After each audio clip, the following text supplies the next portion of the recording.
Okay, here we are Wednesday night, 7 p.m. Eastern, and from Barranquilla, we have a legend. Renero Hernandez is with us tonight. He has written 8 of the best books in ufology, where he does some science and covers detail, has run one of the largest studies on contactees and experiencers that has ever been done, and maybe better than any that's ever been done. So Ray is now sharing a lot of his books online at the website we'll remind you of. The website, by the way, is in the show notes. So you can go click on the link and go find Ray's books. Lala Bright and I are very honored to have you here, Ray. Thank you very much. Thank you, yeah. Well, thank you for the invitation, Bob and Lala. First of all, this is not something that I was born to. It's not something that developed over time. I'm a major experiencer, and that's how this research started, because I wanted to find out what the hell was happening to me. And it was happening not only to myself, but to my wife, my ex-wife, and to our daughter. And it all started with something truly unbelievable. Just a lot of experiencers would tell very similar stories, where my wife was praying all night because my ex-wife, because we were going to be euthanizing our Jack Russell Terrier, who was 15 years old, very, very ill. And we were going to be putting her to sleep the next day. So all night she was praying.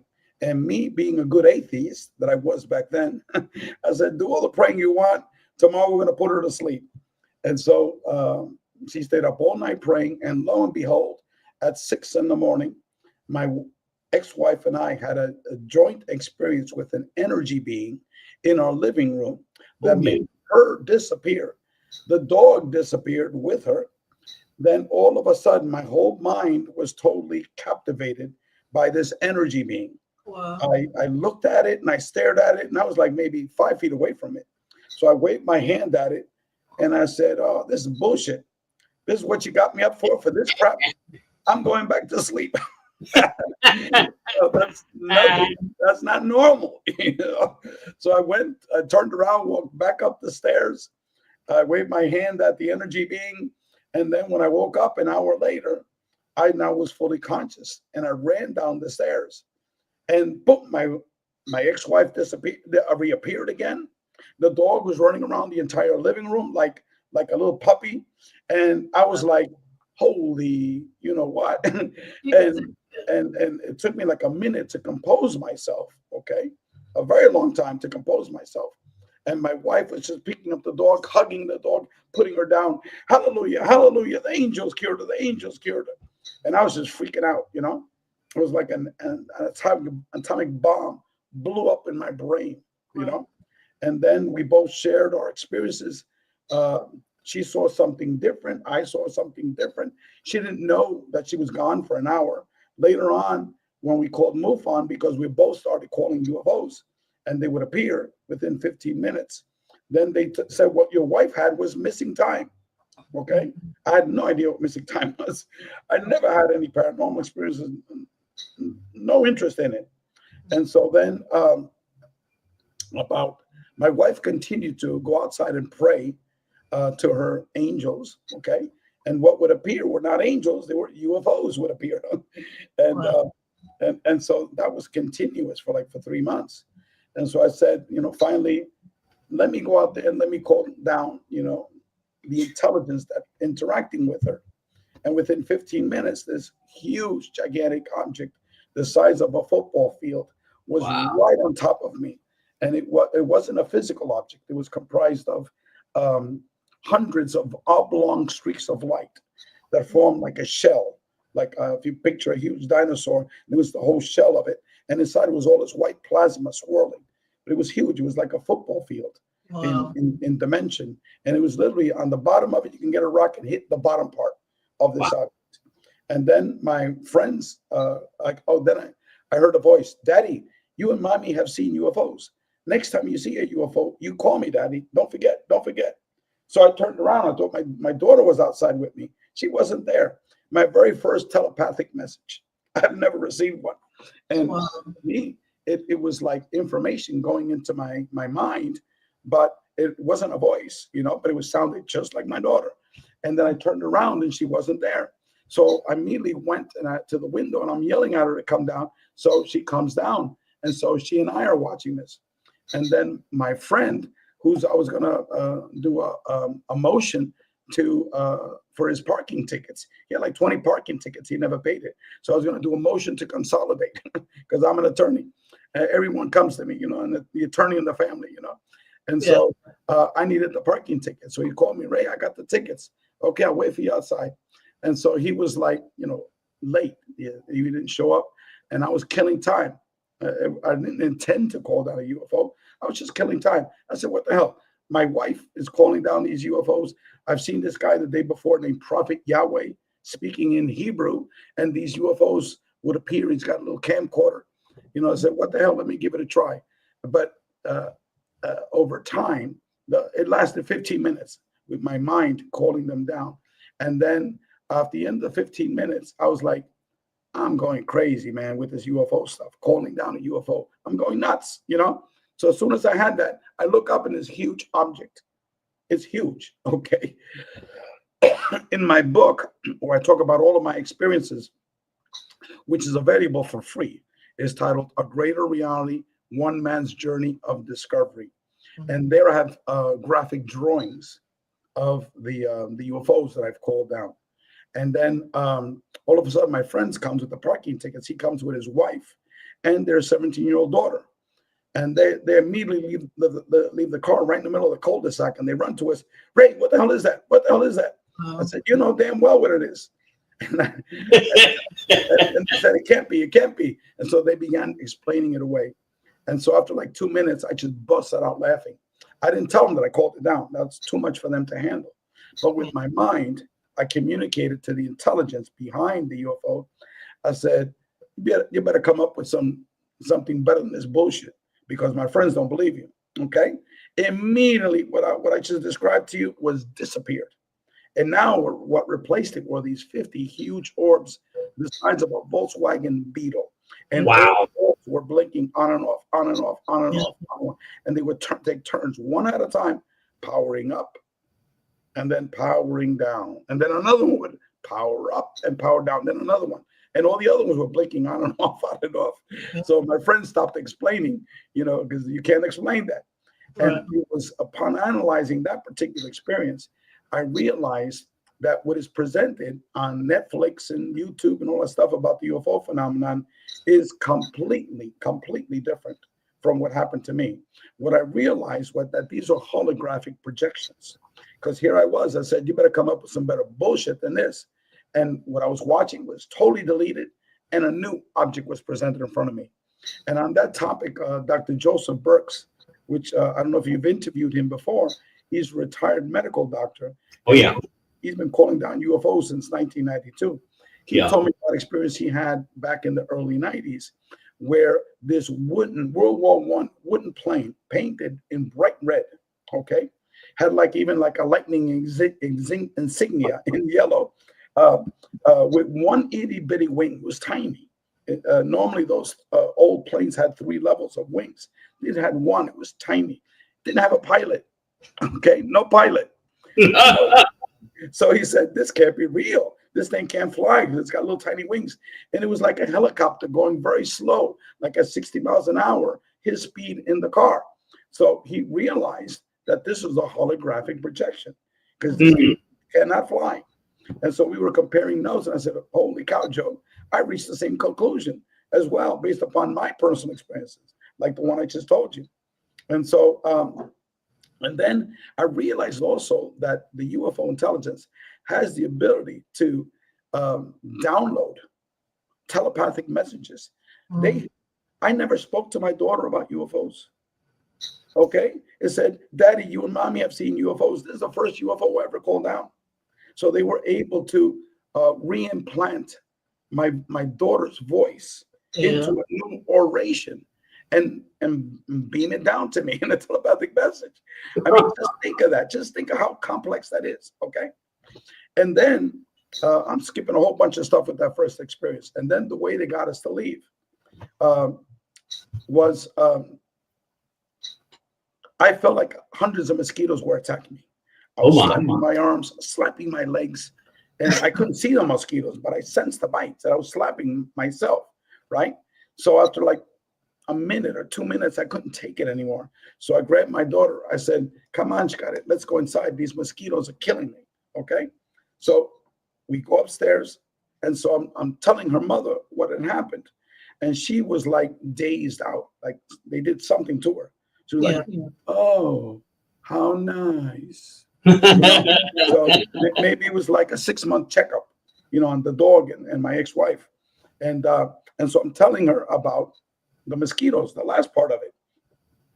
So my daughter turns around. She was 10 years old, and she looks up at me and she goes, Daddy, there were no mosquitoes outside. And my daughter was next to me. So she didn't feel it. She didn't see it, and it was a mental projection. Okay. Again, holographic projection of the mosquitoes. And that was to get me inside. And so when my daughter said that, it was like the hypnotist snapped his finger. Ray, wake up. And I woke up and I was like, holy shit, I was in some kind of a trance, So I ran downstairs. I grabbed my professional camera, my video recorder, and I ran outside. Boom, nothing was there. So that was my very first experience after the encounter with the energy being in my living room. Wow. And then after that, it was like nonstop paranormal experiences, out-of-body experiences, astral travel experiences, shadow people in my house creaking behind me. I was on a Zoom call, and all of a sudden, and the people that were on the call, they were freaking out. Ray, what the hell was that? What the hell was that? I said, don't worry, it's just a shadow person, And so it was a lot of paranormal experiences, and it diminished slowly over time, okay?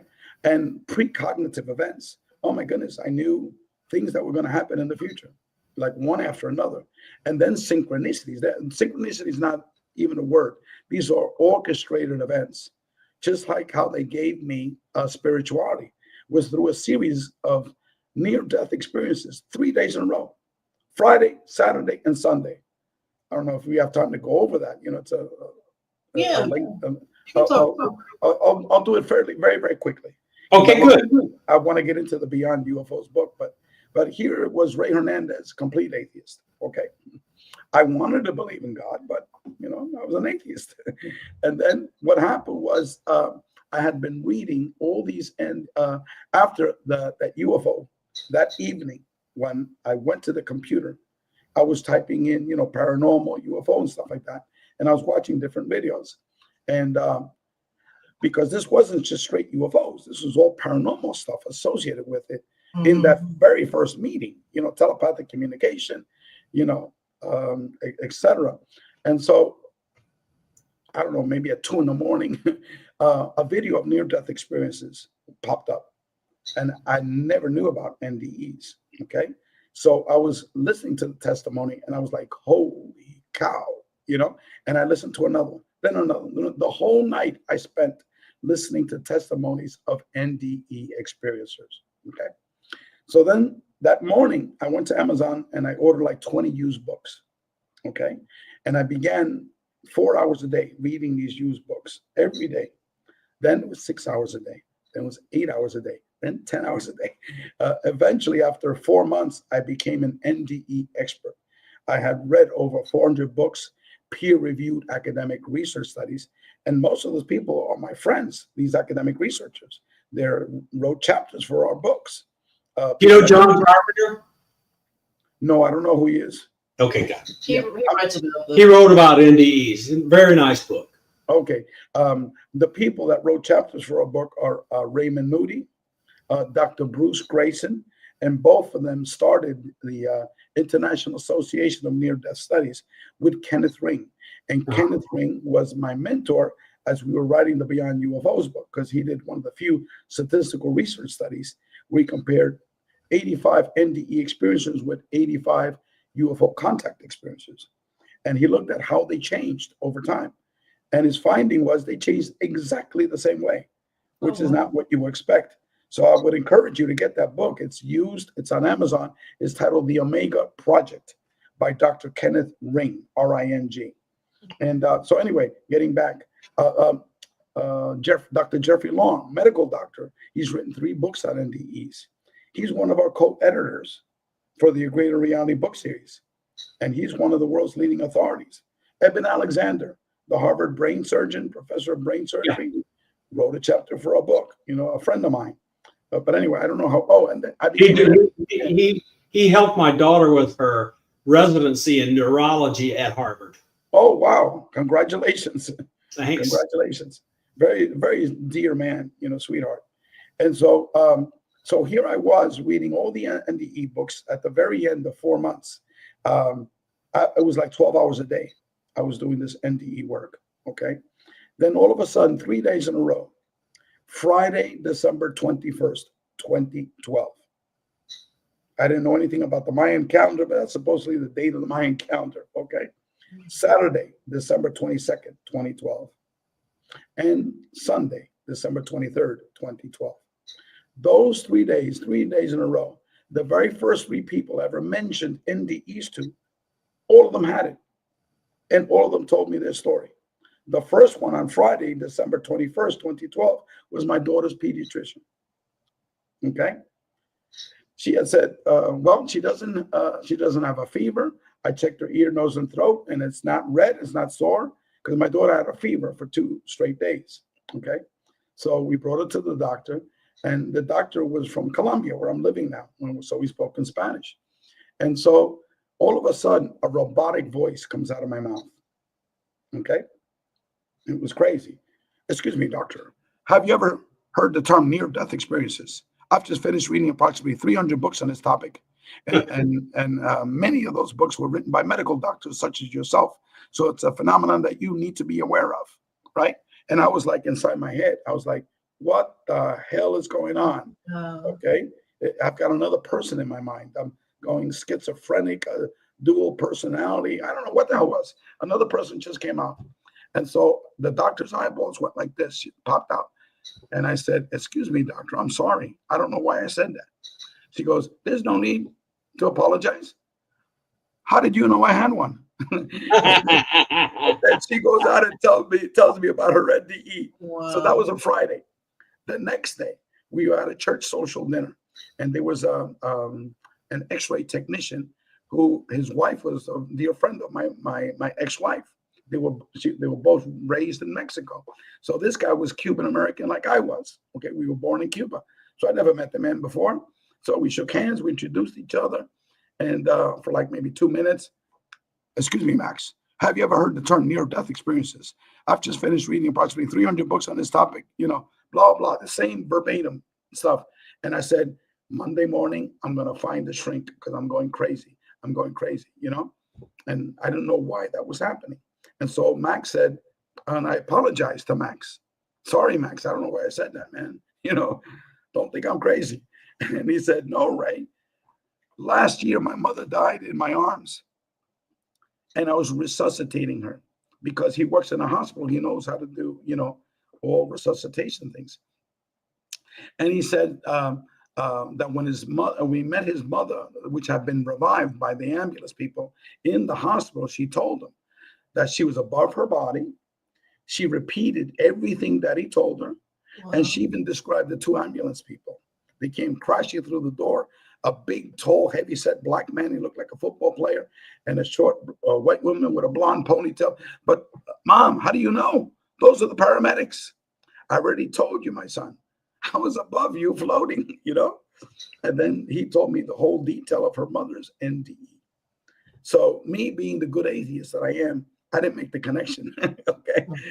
Reading, 4 months, 300 NDE books, and what had happened over the last 2 days. Well, the next day was Sunday. I always visit my parents. My father was very sick. He was about 86 years old. He died the next year. And so I said, look, this guy's the Archie Bunker of the Cubans, I need to tell him what happened on Friday and what happened on Sunday. Because it was all the goddamn this, goddamn that. He's never been to church, And so I told him I said, I need to get you guys out there, my mom and father, to the backyard, to the porch, so I can tell you something very, very important.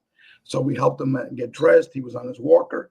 And so I told him what happened Friday, what happened Saturday, not all the other paranormal stuff. Because that was too much. Because my focus was, I wasn't spiritual yet. So I wanted to give him some type of concept of spirituality. So he goes, that happened to me. I go, what? Okay. And I was totally shocked. So then he starts to tell me of his NDE. He said he was up there for 20 to 30 years. I said, what do you mean you were up there 20 to 30 years? He said, that's how long it took God to show me everything that I've done in my life, good and bad. In NDE terminology, he had a life review. Okay.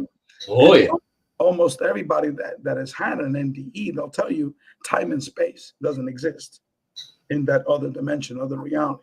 So he was telling me God is pure love, God is this, because he met this huge energy being that was, working with him, giving him instructions, details, showing him all these videos. And these videos, he actually was in the videos. He actually relived it.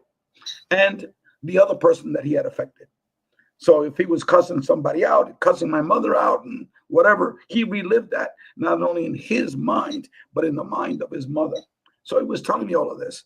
And there's no hell. Why? Because God is pure love. And I was freaking out. I said, holy shit, this is my father, because he had open heart surgery 15 years ago.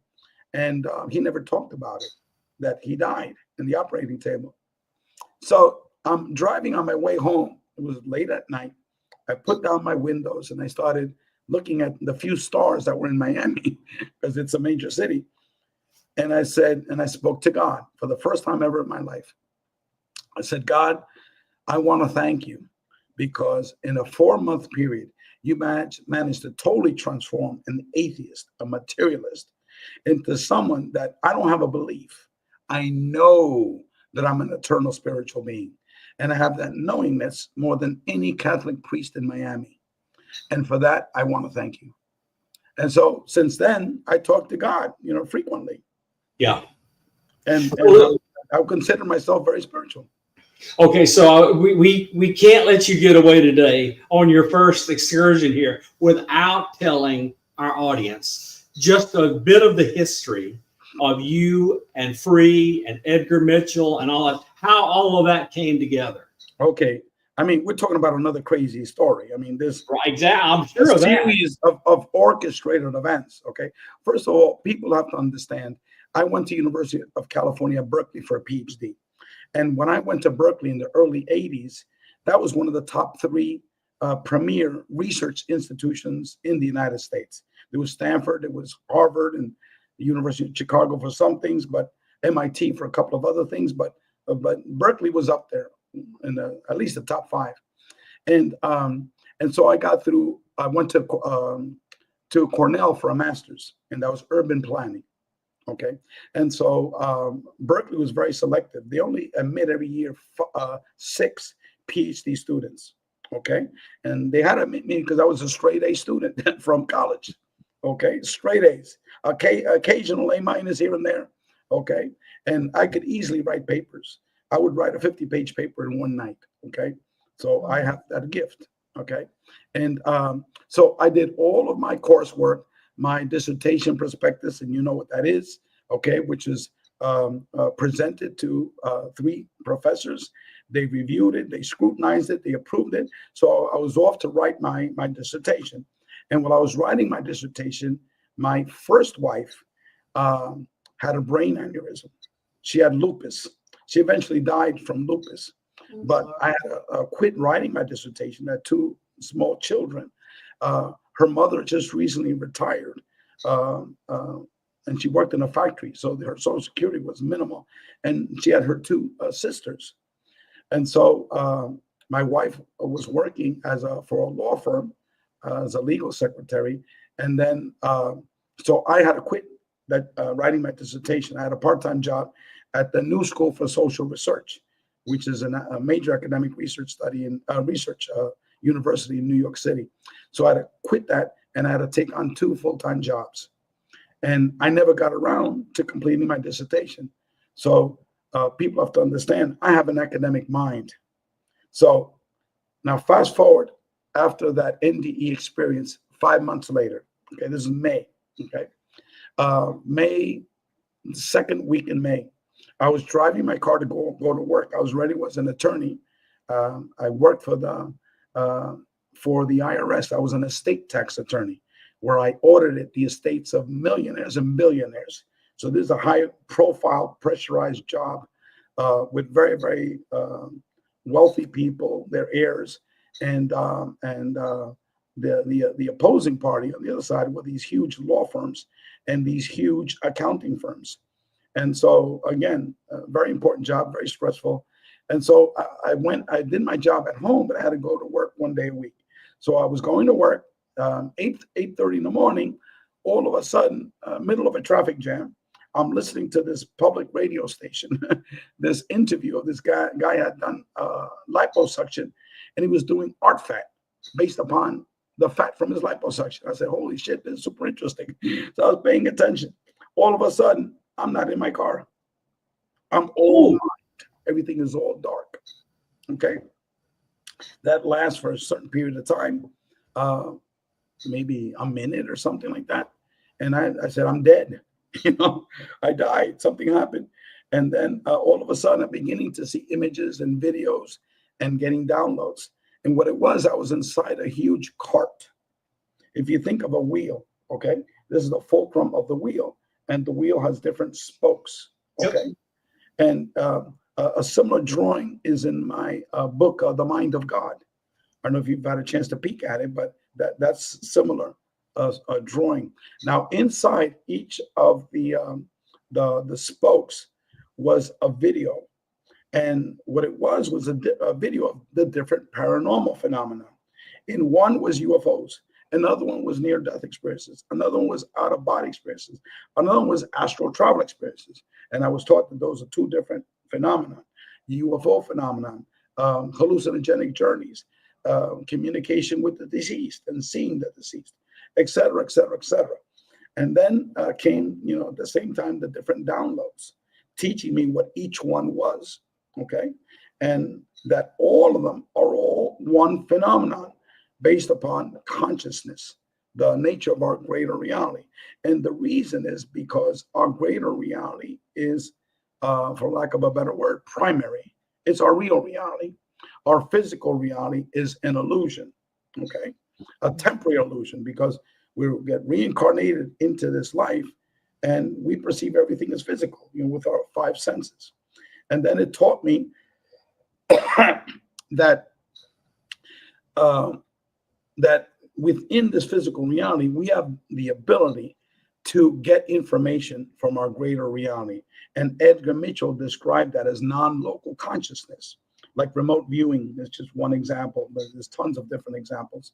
And then if you go out of your body and you have an out-of-body experience, you're in the fifth dimension, because the fourth dimension is the three dimensions of coordinate geometry. And then the fourth one is space-time, okay?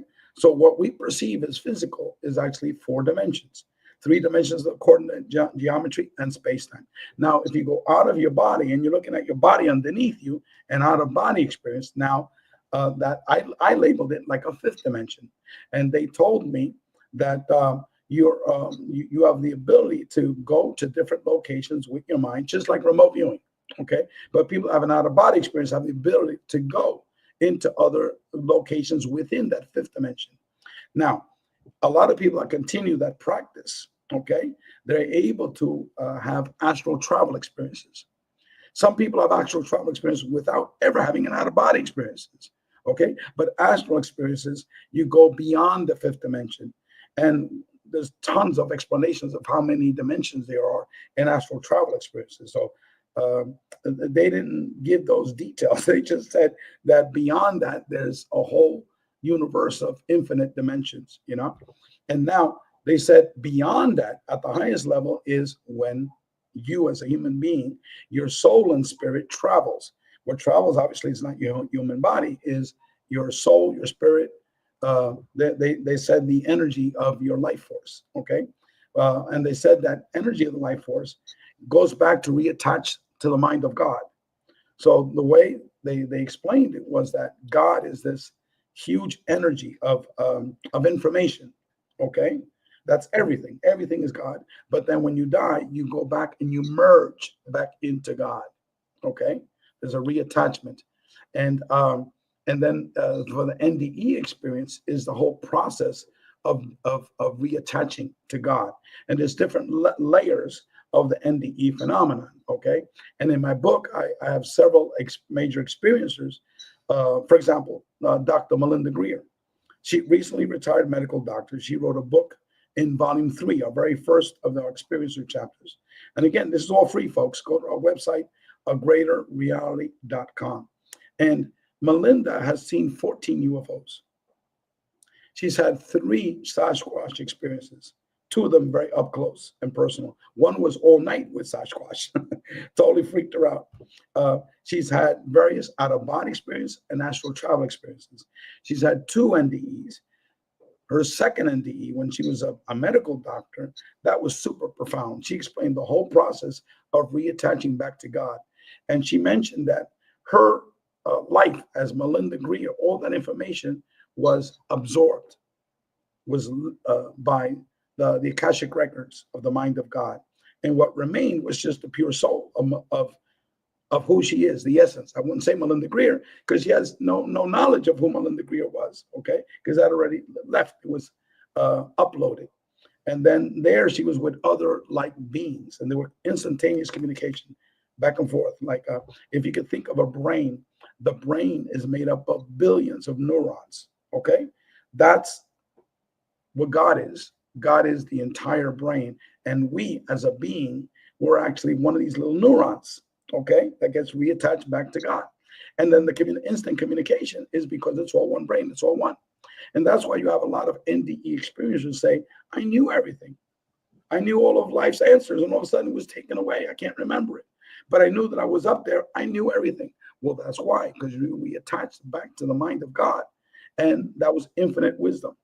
And a person you need to have that explains that is in your show is Yossi Ronan. R-O-N. Yeah, no, Yossi's been on. Oh, he's on. No, he's been on. Unbelievable experience with these 5 gray beings. Just a quick summary for the listeners out here.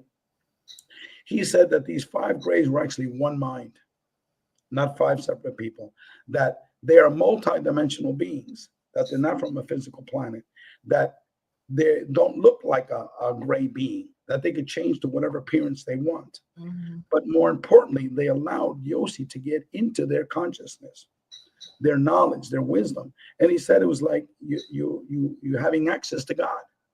It's like they knew everything. It was like this universal knowledge. And that's why Yossi talks a lot about near-death experiences, because his experience merging with these short grays was like a near-death experience. Okay? I won't go into any more about it, but just to let people, if you interviewed him, to look at your prior podcasts and to listen to that fabulous interview with Yossi. A lot of people don't talk about that because these beings have only allowed this Vulcan melt merge with only a few people. Mm-hmm. So anyway, all of that I'm saying is because I was taken to this other reality. Tons of information was given to me. It was outside of space-time. I had, no knowledge of how long I was there, a couple of hours. But then I was brought back right to the same traffic jam. And the person I was doing that radio show, that radio interview, didn't skip a beat, didn't skip 1 second. It was like I was outside of space and time, okay? And I was like, what the, and I had to pull over later on in the traffic jam to recover from this. So when I got home, I couldn't do any work. I went home like after a couple of hours. And then when I got home, I got an email from Mary Rodwell. She's a very, very famous. Yeah, we know Mary. Yeah, contactee researcher from Australia. And so she said, Ray, I'm sending you this email response now to an email that you had sent me 6 months ago. But it just popped up on my computer today. So if you ever do interview Mary later on in the future, say, look, Ray Hernandez told me this weird story. I want to find out if it's true or not. Okay. And believe me, she'll tell you exactly just what I'm telling you. So this message that I sent her 6 months ago was held up in cyberspace, and she was responding to it. And what happened, thought I was going crazy. So I got like 10 famous people that work with UFO contactees, UFO experts, and I said, look, I think I'm going crazy. What's happening to me, you know? And Mary was one of them, and Grant Cameron was another one that I sent it to. Whitley Strieber, another person, and so they responded quickly, but like a one paragraph response, whatever. And so Mary, I said, look, Mary, in the last 6 months, this is what's happened to me since then. And it was this, and today this is what happened. And Mary was like freaking out, said, "Oh my God, Ray, I need to talk to you right away. Right away, I need to talk to you."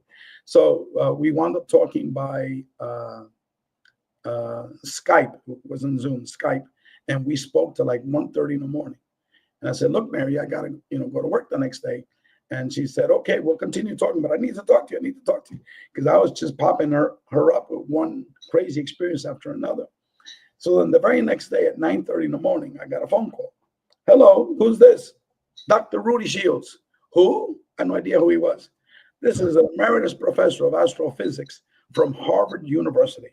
Was giving me a call at 9:30 in the morning." And what happened was that he had been working with Mary with experiencers that had gotten downloads of quantum physics and of cosmology. Okay. And I certainly got that. I was getting tons of physics equations, physics downloads. And that whole physics component of it lasted for 7 or 8 years. Okay. It's in my book. I have like 200 pages of all physics stuff in my book. And I'm not the only one. There's literally tons of people that have been getting these type of information. So Rudy was calling me. He wanted to get more information. And we had a lengthy conversation. And he told me, "Ray, what you got was a download of Dr.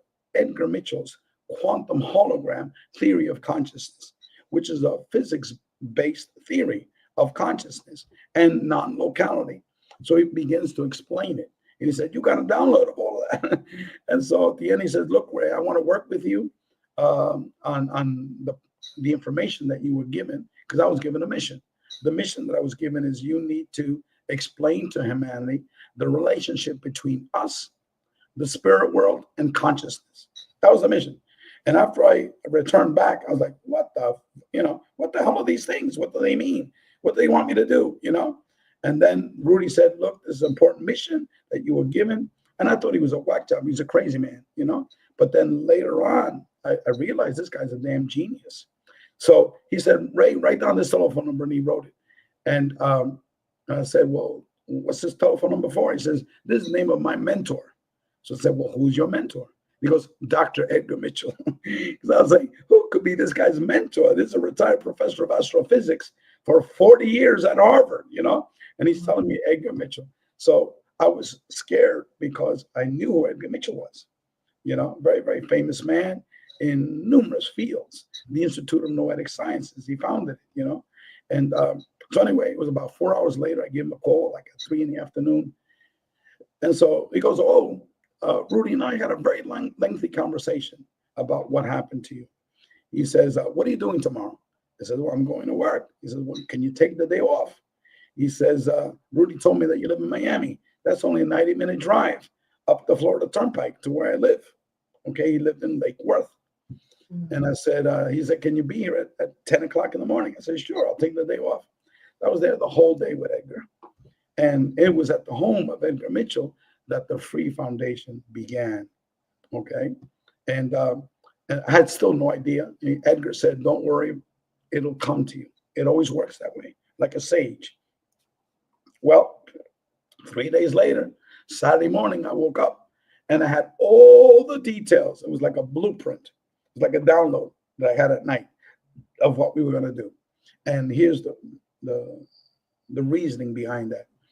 If all of these paranormal experiences are all interrelated under consciousness, the NDE phenomena, we've got tons of data from all the thousands of books on NDE experiencers, statistical data as well, okay? Out-of-body experiences, Robert Monroe okay, started that in the early 70s. And there's been a lot of academic research on out-of-body experiences and astral travel experiences, on the whole aspect of communication with the deceased, okay? Um, Dr. Gary Schwartz has written several books on communication with the deceased. Dean Radin has done tons of ESP studies on communicating with mediums. Okay, since the late 1800s, 1890s, this is Sir William James, one of the founders of psychology, was doing studies of mediums and communication with the deceased. So there's been lots of data on that. And then recently, um, there have been lots of studies on hallucinogenic research for medical purposes, ayahuasca, psilocybin, and a little tablet, what do you call it? LSD? LSD. Okay. So LSD in the 1950s, they were studying that for like at least 10 years, okay, for medical research. So there's tons of data on LSD and the effects of it. And so I said, look, the only area that doesn't have any statistical data on is UFO contact experiences. None. The only thing that would come close was Dr. Kenneth Ring's study that I mentioned beforehand in his book, The Omega Project, where he compared 85 NDE experiences with 85 UFO contact experiences. And what he concluded was that these people changed in exactly the same way. So I said, what we need to do is to do a formal, statistical, comprehensive academic research study on UFO contact experiences. And we're not just going to ask questions just on abductions, because everyone associates UFO contact with abductions, okay? We're going to ask everything, all about the paranormal.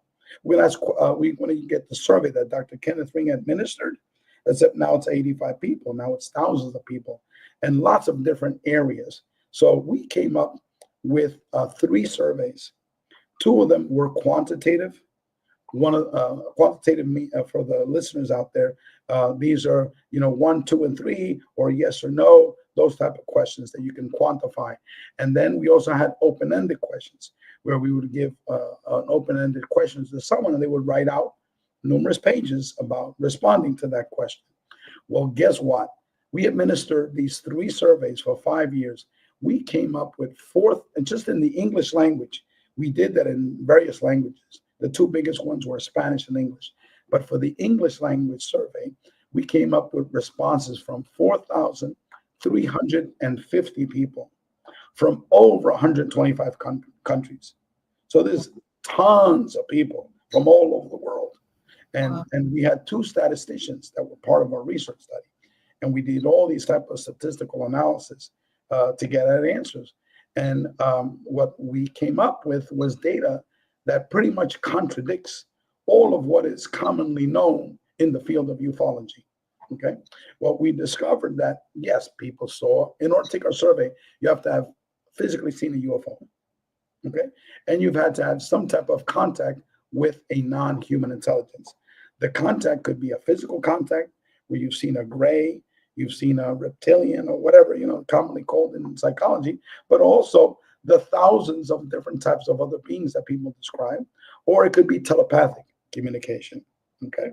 So you have to have seen a UFO and have either of those 2 types of contact. Well, in terms of, we want to address certain questions. We knew that the paranormal component was a major component of experiencers. Why? First of all, let me give a background. We had Dr. Bob Davis, who was a PhD neuroscientist, just recently retired, a PhD from Ohio State, okay? And he taught at the State University of New York. We had Dr. Rudy Shields, as I said, PhD professor of astrophysics. We had Dr. John Klimo. He was a PhD professor of psychology for over 40 years. And what did his focus was? The paranormal and consciousness, okay? 250 PhD dissertations were on the paranormal and on UFOs and on consciousness, okay? We also had Dr. Edgar Mitchell while he was still alive, PhD in aeronautical engineering. We had Dr. Leo Sprinkle, who was a PhD psychologist. He was a professor of psychology at the University of Wyoming. Okay, and then we had people like Rosemary Ellen Guiley. For 40 years, she wrote books, 65 books on the paranormal. We had Steiner. What was his first name? Who wrote like 250 books on the paranormal? What was his name? Goodness, my brain is not working right. We had Mary Rodwell. Yes. We had Kathleen Marden. We had Barbara Lamb. We had Eno.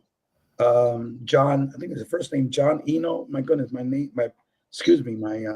early symptoms of Alzheimer's are kicking in. Okay. He has a radio show on the paranormal for over 40 years. He recently passed away about a year ago. And so we had, and several other academics like Dr. Raul Valverde, he's a statistician.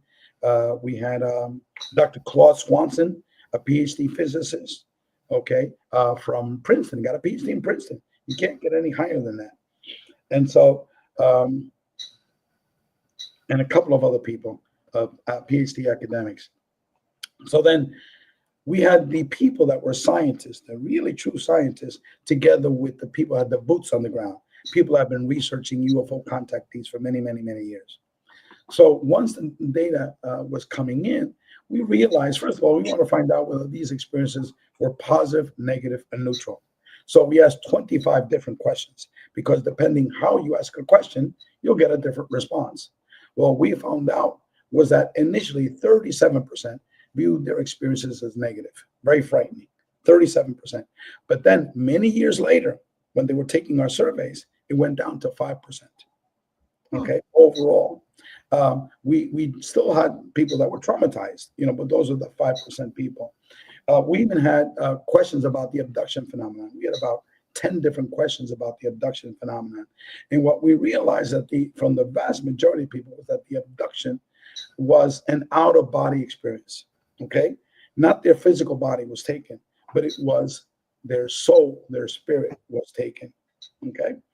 50%, so it was an extremely positive phenomenon. Another question we wanted to find out was the physicalness of it versus the paranormal aspect of it. 50% of these people had a miraculous medical healing, just like my dog. 50%, half. Half of the people were brought to another multidimensional reality, like I was. We had orbs. It was like 2/3 of the people had seen orbs, real physical orbs, not like in a photo, but like in real life, a physical orb, dangling right in front of you, that type of thing. Ghosts, it was like 60-something percent, 62% or something had seen, dead people. Okay. And let me see. You named the paranormal question, and it came up in high numbers. We even asked how many of these people had a near-death experience. 37% had a near-death experience. Wow. And we found out was that for many of these people, that near-death experience was early in their life, which then later on, they began to see UFOs. So the NDE was the trigger. We asked about triggers, and it seemed like, for example, the seeing a UFO later on triggered seeing dead people. Seeing a UFO later on triggered having out-of-body experiences. Okay, people don't know that Tom Campbell, who, in my opinion, is the world's #1 astral travel experiencer, and he and Robert Monroe really started the out-of-body research, okay, and astral travel research phenomenon. He was the one that invented the binary beats. It wasn't really Robert Monroe, okay, it was Tom Campbell. So Tom Campbell had experiences seeing UFOs, seeing short grays, visitations when he was a young child, okay? And so, but he never went public with all these things because he thought that he would lose credibility, because among so many scientists and academics, the whole UFO field is totally discredited. They want absolutely nothing to do with UFOs, okay? And by the way, what's the name? Richard Dolan called our research woo-woo science. And yet We had the PhD academics. Okay. We had neuroscientists, astrophysicists, quantum biologists. Oh, we had Dr. Glenn Ryan, a quantum biologist, as part of our group. So we had all these hardcore scientists. But what it was that our approach was not a physicalist approach. Our approach was from idealism. All of us in our organization and in CRE believe that our physical reality is an illusion, just like Edgar Mitchell and Rudy Shield. Okay, that our greater reality is much, much more complex. As a matter of fact, that's the position also of Jacques Vallée and J. Allen Hynek at the end of his life, and also the late Dr. John Mack, a professor of psychiatry at the Harvard School of Medicine. Okay, they all believe that the UFO contact phenomenon is a multi-dimensional phenomenon, and by definition, by multi-dimensional, that means other dimensions. Okay, that our physical reality is not fixed. Okay, the same position 2 hours, except they didn't describe it that particular way, you know. But it's basically from our perspective at the CCRI is both a virtual reality and a spiritual reality, because the NDE phenomenon points out that it's both virtual and spiritual. Now, we asked all these questions about that component of it, and we had like 90% of the people now are deeply spiritual. People that were total atheists, like myself, because of the paranormal experience that they had after seeing UFO, they became very spiritual. Okay, people that communicated with God, tons of people. For example, this ring appeared after I communicated with God. It's an A-port. Okay. Wow. Holy shit. It's an A-port. Just a quick story on that, right? I never asked God for anything. I would talk to him all the time. But one time it popped in my mind, and I know why it popped in my mind. I got to get a gold ring. I got to get a gold ring. Okay. But I'm recently divorced. I hadn't gotten my divorce settlement. I couldn't touch it. So I had no money. So where am I going to get a gold ring? Well, tomorrow I'm going to go to 4 pawn shops in the neighborhood. Okay. This thing appeared to my mother in a tobacco box where she kept my grandfather's poetry. Every couple of months, she would go in there and read his poetry. So the day that I was going to go out to the pawn shops, okay, after I spoke with God to help me, please help me find a good cheap ring, good cheap gold ring, right? My mother's screaming at me. So I thought she had fallen down. So I ran over there. She says, look, open that box. And she opens the box. She didn't want to touch it. This ring appears. It was from 1962, graduation ring from a city in Puerto Rico. Wow. Now, my grandfather's not Puerto Rican, and he came to the United States in 1965. And I asked my mother, how many times have you gone in there to read his poetry? Oh, hundreds of times. Well, did you ever see this? No. Where did you find it? Right on top of all his poems, right at the very top. Okay. So this is commonly called an A-port. I have a friend of mine who I consider one of the top 3 UFO contact experiencers in the world. No one knows about it. He was a retired DEA federal agent. He brought down Manuel Noriega from Panama for bringing tons of cocaine into the U.S. Wow. His wife is a PhD psychologist. Both of them, especially my friend Alberto, has had unbelievable experiences. His chapter is going to be in volume 6 of our Greater Reality book series. So if anyone wants to write a chapter for me, send me an email to contactmodalities.com. Contactmodalities.com. Write a chapter, and I'll give you all the specifications. We already have 3 books, 800 pages each, of major experiencers from the contact modalities. They're all free, folks. They're all free. I'm not charging a penny for them. Go to our website. The website is agreaterreality.com. Agreaterreality.com. You could download all of my 8 books. So I know the reason why this thing popped in my mind, that I needed a gold ring. Okay. There's a reason for everything. Okay.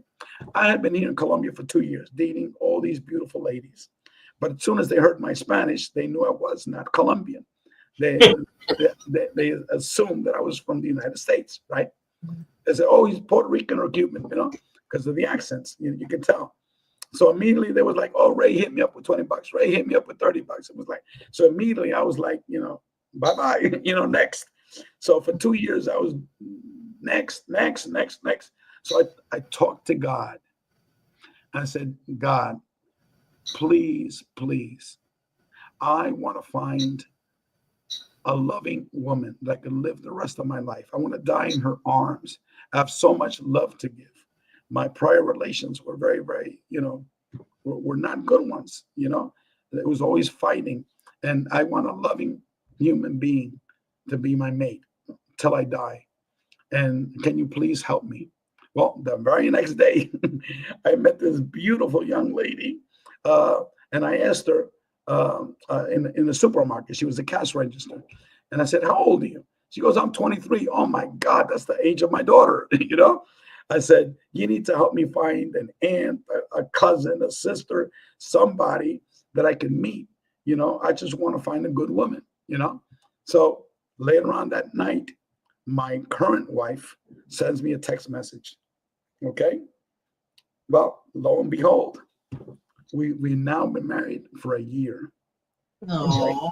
It was like God that works quickly. God works quickly. They listen. God listens. Yes. In one day for the ring and for my wife, Maida. And it's been God sent because she's so loving, so caring. Oh. And she was living in poverty, very, very poor conditions. And a friend told me, a major experiencer as well. And she's in volume 5. Okay.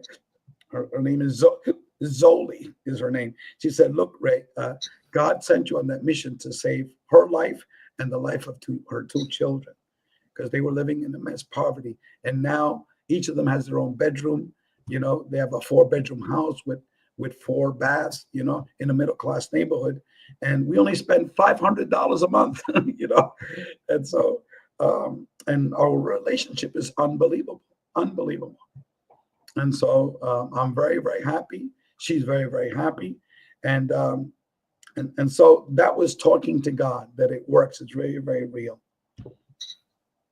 100% agree. Now, our time is almost up. We have to have you on. No. I have a question. We didn't talk about CCRI or the best book. And we really spoke about Beyond UFOs. Exactly. We got to talk about that. Next time, for folks She has a question. Let her ask the question. My conspiracy question I ask everybody, you don't have to answer. Are you RH negative bloodline or O bloodline? Because I'm O negative. Okay. We asked that question in our survey. Okay. Thank you. In our survey, it was like a third of the people or half of the people answered that question. It was still 2,000 people answered that question. And the results came back that it was like the normal distribution curve of the US population, of the world population. Okay. So it doesn't have to do with UFO contactees, the RH negative aspect of it. Okay. But yet that was a rumor that's been circulating on the internet for many years. So Okay. we wanted to ask that question. All right. When you come back, we're gonna focus on CCRI and the UFO book, because that's the really important stuff that people want to know about. Well, what we could focus on is Beyond UFOs first, because that's like an entire show. Everybody has got to read that book. So and it's free. It's free.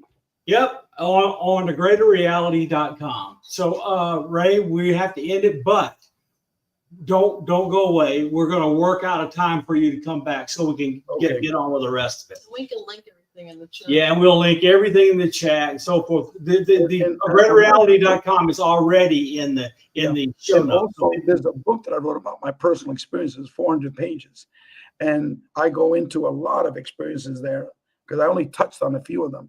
And they're crazy. They're crazy. Just to let folks know. Okay, so everybody, thank you so much for being here. Ray is, as I told you, a legend. He's got stories that we could go on for weeks. But then we got a good. Now you have a terrific introduction to Ray's personality and how he talks and so forth. But next we need to cover the book. This is Bob's personal opinion. His most important book and his current work at CCRI is what we'll cover next. Thank you, everyone, for being here. Don't worry.